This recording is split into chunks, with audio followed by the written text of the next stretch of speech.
शुरू करते हैं बच्चों हम लोग चैप्टर नंबर 6। ठीक है, चैप्टर का नेम है बच्चों हमारा सेकेंडरी एक्टिविटीज।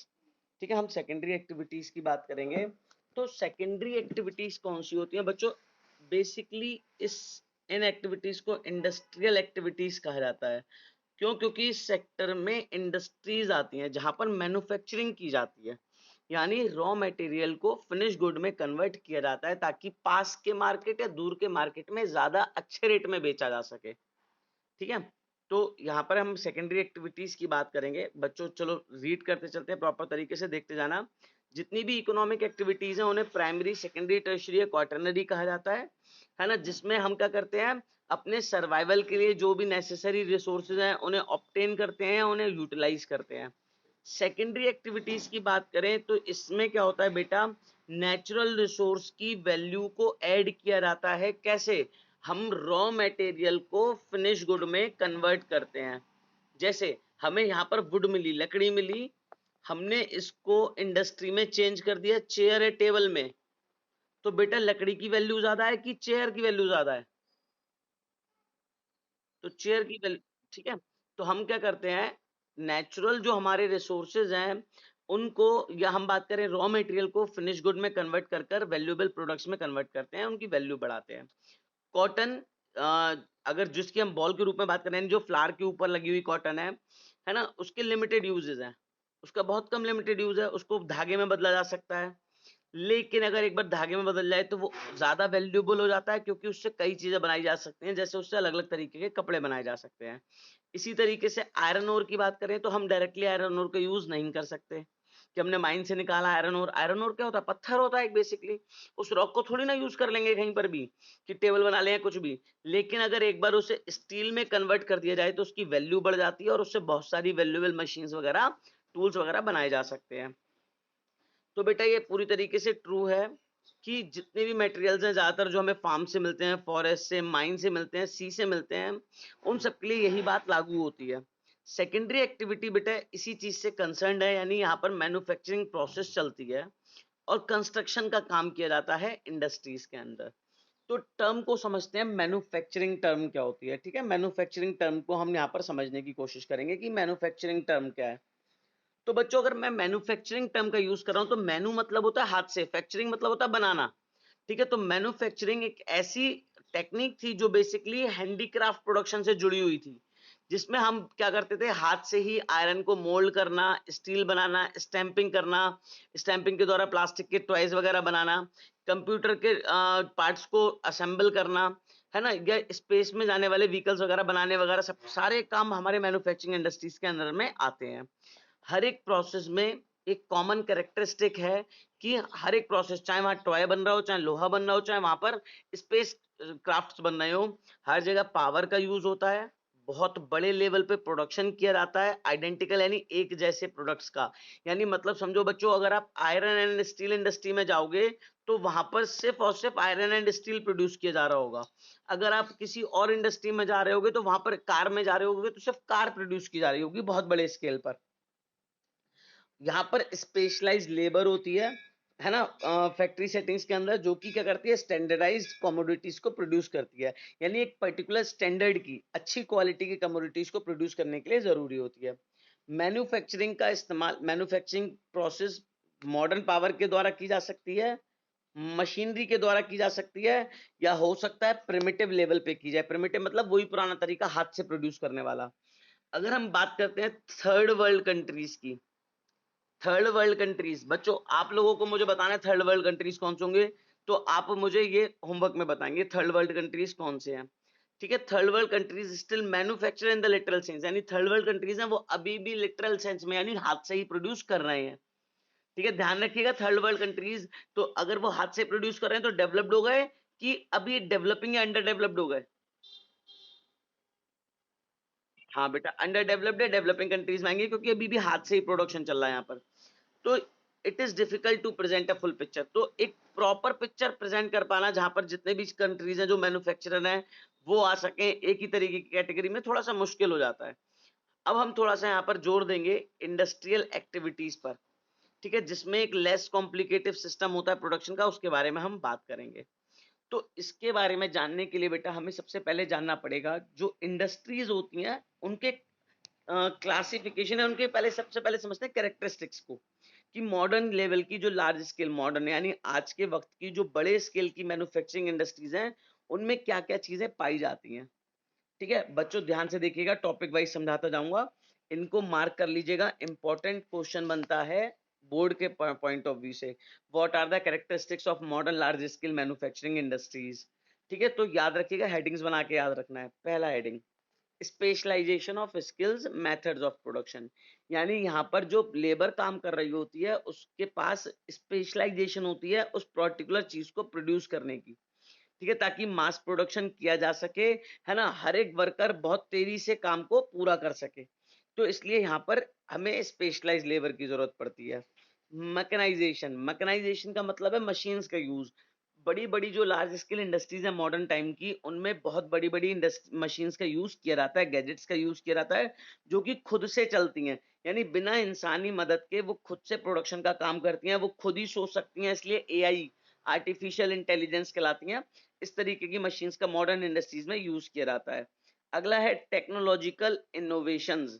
तो बेटा आजकल की बड़ी-बड़ी लार्ज स्केल इंडस्ट्रीज में R&D करके डिपार्टमेंट होता है, रिसर्च एंड डेवलपमेंट डिपार्टमेंट। ये क्या करता है बेटा, नई नई टेक्नोलॉजिकल इनोवेशंस करता रहता है ताकि क्वालिटी प्रोडक्शन को बढ़ाया जा सके, एफिशिएंसी को बढ़ाया जा सके, वेस्ट को कम किया जा सके, पॉल्यूशन को कॉम्बैट किया जा सके। इस तरीके से यहाँ पर लगातार लगातार इनोवेशंस होते हैं इन इंडस्ट्रीज में। ऑर्गेनाइजेशन, स्ट्रक्चर एंड स्ट्रेटिफिकेशन, यानी ऑर्गेनाइजेशनल स्ट्रक्चर होता है इन इंडस्ट्रीज का, स्ट्रेटिफिकेशन का मतलब होता है लेवल वाइज लेवल होना। ठीक है? मॉडर्न मैन्युफैक्चरिंग इंडस्ट्रीज की बात करते हैं तो कॉम्प्लेक्स मशीन टेक्नोलॉजी यूज की जाती है, स्पेशलाइजेशन लेबर यूज की जाती है और डिवीजन होता है, मतलब हर काम बांट दिया जाता है अलग अलग लेबर के बीच में, ताकि कम एफर्ट कम कॉस्ट के साथ में ज्यादा से ज्यादा प्रोड्यूस किया जा सके। बहुत ज्यादा कैपिटल का यूज होता है क्योंकि इंडस्ट्री का साइज बहुत बड़ा है, तो इंडस्ट्री बनाने में, जमीन खरीदने में, मशीन लगाने में बहुत पैसा खर्च होता है। लार्ज ऑर्गेनाइजेशंस होती हैं, यानी आजकल की इंडस्ट्री बहुत बड़ी-बड़ी ऑर्गेनाइजेशंस होती हैं, जिसमें एक-एक ऑर्गेनाइजेशन में कई हज़ारों आदमी काम कर रहे होते हैं। एग्जीक्यूटिव ब्यूरोक्रेसी, यानी अगर हम बात करें इनकी जो ब्यूरोक्रेसी है जो कि इसको कंट्रोल कर रही है, एडमिनिस्ट्रेट कर रही है, वो सबके सब इसके साथ में जुड़े हुए होते हैं। ठीक है? कि सेल्स को कोई और जना हैंडल कर रहा है, प्रोडक्शन को कोई और हैंडल कर रहा है, एडवर्टाइजमेंट को कोई और हैंडल कर रहा है ना? और उसकी क्वालिटी कंट्रोल को कोई और हैंडल कर रहा है, तो इस तरीके से एग्जीक्यूटिव ब्यूरोक्रेसी बड़ी-बड़ी इंडस्ट्रीज में होती है। इसके बाद बच्चों कुछ टर्म है, manufacturing industry and manufacturing industry. आप जरा इन दोनों में डिफरेंस बताओ क्या है जरा। यहाँ पर मैन्युफैक्चरिंग इन्वर्टेड कॉमा में बंद है, देखो जरा बच्चों ये वाला देखो, ये वाला मैन्युफैक्चरिंग है जो, ये इन्वर्टेड कॉमा में बंद है। ये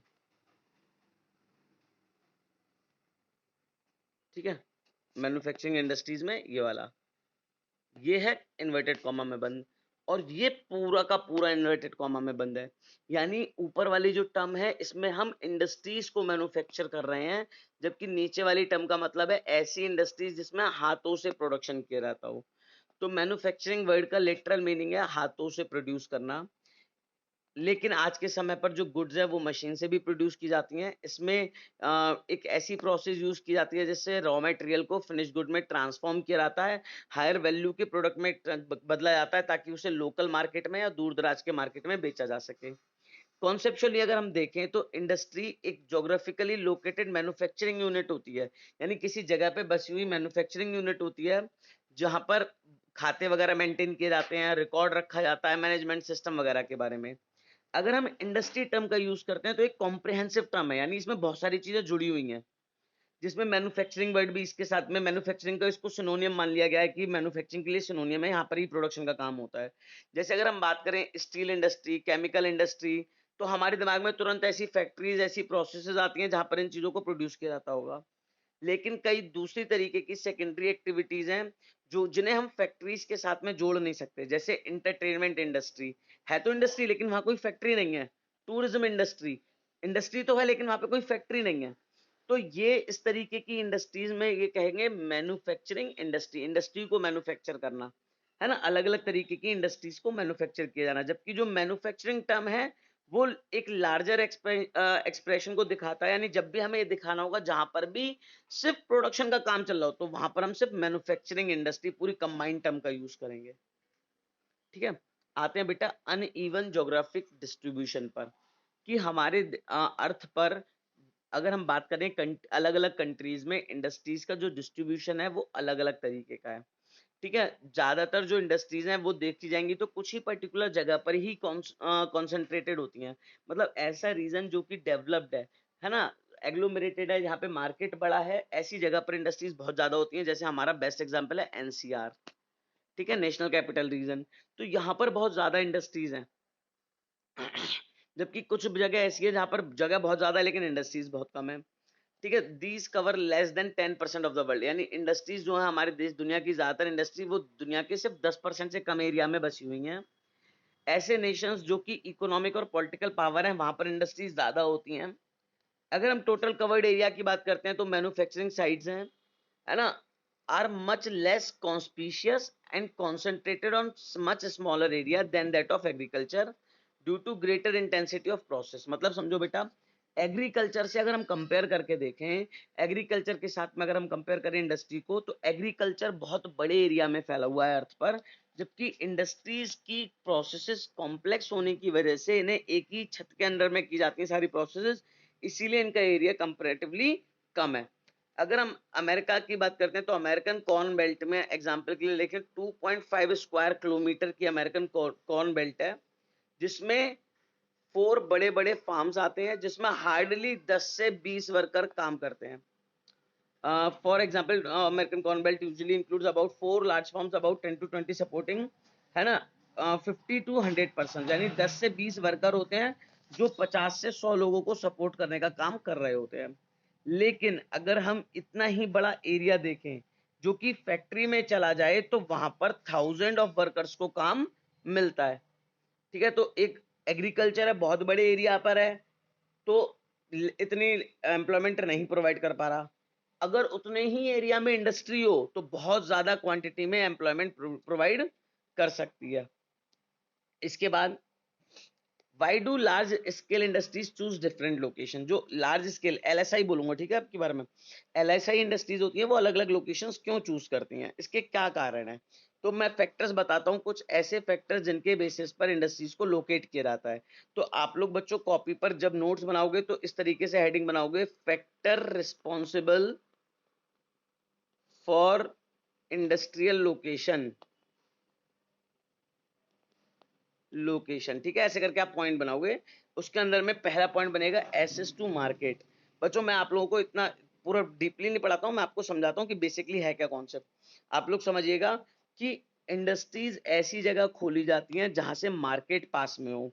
एग्जाम्पल के लिए समझते हैं बच्चों, मान के चलो मैं एक प्रोड्यूसर हूं, मेरे पास दो जगह हैं, ये है दिल्ली वाला मार्केट, ये है उझानी वाला मार्केट। दिल्ली की पॉपुलेशन करोड़ में है, उझानी की पॉपुलेशन 1 लाख है। ठीक है, यहाँ पर देश भर के अलग अलग जगह से लोग आते हैं, उत्तर प्रदेश, बिहार, महाराष्ट्र, मतलब लोग सामान खरीदने के लिए अलग अलग जगहों से यहाँ पर आते हैं दिल्ली में। तो मैं इंडस्ट्री यहाँ पर खोल के अपना सामान आसानी से बेच सकता हूँ कि यहाँ खोल के सामान आसानी से बेच सकता हूँ? दिल्ली में आसानी से बिकेगा क्योंकि मार्केट पास में है। ठीक है, तो याद रखिएगा, मार्केट, उस मार्केट का मतलब हो गया ऐसी जगह जहां लोग गुड्स की डिमांड कर रहे हो, लोगों के पास परचेजिंग पावर हो, यानी उतना पैसा हो कि वो लोग हमारा सामान खरीद सकें। इसीलिए बेटा हमेशा मार्केट के पास में ही ज्यादातर इंडस्ट्रीज खोली जाती हैं। जैसे हम बात करें, यूरोप का डेवलप्ड रीजन हो गया, नॉर्थ अमेरिका, जापान, ऑस्ट्रेलिया, है ना, ये ऐसी जगह हो गई जो कि ग्लोबल मार्केट प्रोवाइड करने का काम करते हैं, क्योंकि यहाँ पर ऐसे लोग हैं जिनकी परचेजिंग पावर बहुत ही हाई है। अगर हम डेंसली पॉपुलेटेड रीजन देखें साउथ और साउथ ईस्ट एशिया के, है ना, जैसे इंडिया वगैरह, बांग्लादेश वगैरह, ये है, यहाँ पर भी बेटा लार्ज मार्केट्स है। क्यों? क्योंकि पॉपुलेशन बहुत ज्यादा है। कुछ इंडस्ट्रीज की बात करते हैं जैसे एयरक्राफ्ट मैन्युफैक्चरिंग। अब बेटा एयरक्राफ्ट मैन्युफैक्चरिंग की बात करें तो इनका एक ग्लोबल मार्केट है, क्योंकि इंडस्ट्री कहीं पर भी हो, ये अपने प्लेन्स देश दुनिया भर के अलग अलग देशों को बेचती है। इसी तरीके से आर्म्स इंडस्ट्रीज, जहां पर वेपन बनते हो, राफेल बना फ्रांस में, खरीदा इंडिया ने, तो इनका भी ग्लोबल मार्केट होता है, पूरी दुनिया भर में इन्हें बेचा जाता है। दूसरा बेटा फैक्टर हो गया एसेस टू रॉ मटेरियल। देखो समझना बच्चों, बात को ध्यान से समझना, एक सेकेंड। ठीक है, मेरी कॉटन मिल है, यहाँ पर एक फील्ड है जहाँ पर कॉटन प्रोड्यूस किया जाता है, यह कॉटन प्रोड्यूस किया जाता है। मैं मिल अपनी यहाँ पर लगाऊं या यहाँ पर लगाऊं, इतनी दूर। देखो, जितनी पास में होगी उतना ट्रांसपोर्टेशन का खर्चा कम जाएगा, आसानी से रॉ मटेरियल इंडस्ट्री तक आ जाएगा जिसकी वेस्टेज कम होगी। ठीक है, अगर कोई पेरिशेबल गुड है तो वेस्टेज कम होगी। जितनी इंडस्ट्री दूर होगी, ट्रांसपोर्टेशन कॉस्ट उतनी ज्यादा आएगी, वेस्टेज के चांसेस उतने ज्यादा होंगे। इसीलिए इंडस्ट्रीज को हमेशा कहाँ लगाया जाता है, जहां से रॉ मटेरियल आसानी से लिया जा सके, जैसे स्टील इंडस्ट्री हो गई, शुगर इंडस्ट्री, सीमेंट इंडस्ट्री। इन इंडस्ट्रीज को हमेशा रॉ मटेरियल के पास में लगाया जाता है, क्योंकि रॉ मटेरियल बल्क में चाहिए। और पेरिशेबल गुड हो यानी खराब होने वाला गुड हो, जैसे चाहे एग्रो प्रोसेसिंग का हो, डेयरी प्रोडक्ट्स हो, तो इनके लिए तो इंडस्ट्रीज बिल्कुल पास में लगानी चाहिए, ताकि यहाँ पर जो सप्लाई है वो तुरंत के तुरंत आ सके बिना खराब हुए। अगला है बच्चों access to labour supply. Labour supply समझो बेटा, मैंने इंडस्ट्री लगा दी, मान के चलो हिमाचल पर या लद्दाख में, इंडस्ट्री सेटअप हो गई, लेकिन मुझे काम करने के लिए लेबर ही नहीं मिल रही, तो मेरी इंडस्ट्री चल पाएगी? बिल्कुल नहीं चल पाएगी। तो लेबर सप्लाई एक ऐसा इंपॉर्टेंट फैक्टर है जिसकी बेसिस पे इंडस्ट्रीज को सेटअप किया जाता है। इसीलिए बच्चों उत्तर प्रदेश के वेस्टर्न पार्ट में, हमारे बिहार के ईस्टर्न पार्ट या वेस्ट बंगाल के हुगली रीजन में, वहां पर मिल्स बहुत ज्यादा है ना। मुंबई में, गुजरात में मिल्स बहुत ज्यादा है। क्यों? क्योंकि यहाँ पर लेबर बहुत ज्यादा प्रेजेंट है, स्किल्ड लेबर है ना, सेमी स्किल्ड लेबर है ना, मैनुअल वर्कर्स, बहुत ज्यादा लेबर क्वांटिटी में प्रेजेंट है। तो लेबर जहां ज्यादा होगी वहां इंडस्ट्रीज खोली जाएंगी। एसेस टू सब सोर्सेस ऑफ एनर्जी, मैंने लद्दाख में इंडस्ट्री खोल ली, लेबर मैं उत्तर प्रदेश से ले गया गाड़ी में बिठा बिठा कर, वहां फैक्ट्री पे पहुंचे, पता चला बिजली नहीं मिल रही है, पेट्रोल डीजल नहीं मिल रहा, तो इंडस्ट्री चल पाएगी? नहीं चल पाएगी। तो इसीलिए इंडस्ट्री ऐसी जगह खोली जाती है जहां पर एनर्जी सोर्सेस पास में हो, चाहे पेट्रोलियम हो, चाहे हाइड्रो इलेक्ट्रिसिटी या पानी से बनने वाली बिजली, है ना, आसानी से मिल सके, वहां पर इंडस्ट्रीज खोली जाती है। अगला फैक्टर है access to transportation and communication facilities. ऐसी जगह जहां पर ट्रांसपोर्टेशन और कम्युनिकेशन फैसिलिटी आसानी से अवेलेबल हो। मतलब समझो बच्चों, जरा ध्यान से देखो, ये मेरी इंडस्ट्री है, ये फार्म है जहां से मुझे रॉ मटेरियल मिलना है, ये मार्केट है जहां पे मुझे अपना सामान बेचना है। मान के चलो मार्केट से डिमांड आई, मार्केट वालों ने कहा कि इस बार हमें 100 यूनिट्स चाहिए किसी चीज की जो मैं प्रोड्यूस कर रहा हूँ। मैंने कहा कि अरे 100 यूनिट की डिमांड आ रही है, एक काम करो प्रोडक्शन को बढ़ाते हैं। मैंने फार्म से रॉ मटेरियल मंगाया, पता चला रॉ मटेरियल आने में 2 डेज लग गए, ट्रांसपोर्टेशन नेटवर्क था नहीं, बैलगाड़ी पे सामान आया। फिर इंडस्ट्रीज में मैंने प्रोड्यूस कर कर मार्केट तक पहुंचाया, तो बैलगाड़ी से पहुंचाया तो इसको वापस 5 डेज लग गए। पता चला मार्केट में जो डिमांड थी यही खत्म हो गई, इन लोगों ने कहीं और से खरीद लिया। तो ऐसी जगह जहां ट्रांसपोर्टेशन फैसिलिटी अवेलेबल नहीं होती, या आसानी से ये लोग आपस में कम्युनिकेट ना कर पाए, तो कम्युनिकेशन टेक्नोलॉजी नहीं होगी, वहां पर इंडस्ट्रीज नहीं खोली जाती है। तो ट्रांसपोर्टेशन एक बहुत ही इंपॉर्टेंट रोल प्ले करता है। इसीलिए western Europe, eastern north America, ये हाईली डेवलप्ड ट्रांसपोर्ट सिस्टम वाले रीजन है जहां पर ट्रांसपोर्ट सिस्टम बहुत ही डेवलप्ड है। इसी वजह से इस रीजन में इंडस्ट्रीज का कॉन्सेंट्रेशन बहुत ज्यादा है। जैसे हम सुपीरियर लेक के आगे की तरफ ओंटोरियो वगैरह जगह रीजन आ गए हमारे यूएसए में, वो रीजन की बात करते हैं। इसके बाद बच्चों अगर हम बात करेंगे तो नेक्स्ट है बेटा गवर्नमेंट पॉलिसीज। समझना, ऐसा कंट्री जहां पर गवर्नमेंट की पॉलिसी प्रोडक्शन के फेवर में है, सरकार प्रोडक्शन को बढ़ाना चाहती है अपने देश की इकोनॉमिक ग्रोथ के लिए, ऐसे देशों में इंडस्ट्री ज्यादा लगती है, जैसे इंडिया हो गया। लेकिन सपोज करो अगर कोई देश बहुत स्ट्रिक्ट है, खासतौर पर पॉल्यूशन को कॉम्बैट करने के लिए, या प्रोडक्शन को कुछ हाथों में कॉन्सेंट्रेट होने से रोकने के लिए, तो उन्होंने क्या कर रखा है, टैक्स बहुत हाई कर रखे हैं, सब्सिडीज देने रखी हैं, या कंसेशन प्रोवाइड नहीं कर रखे, तो ऐसे देशों में इंडस्ट्रीज कम लगती हैं।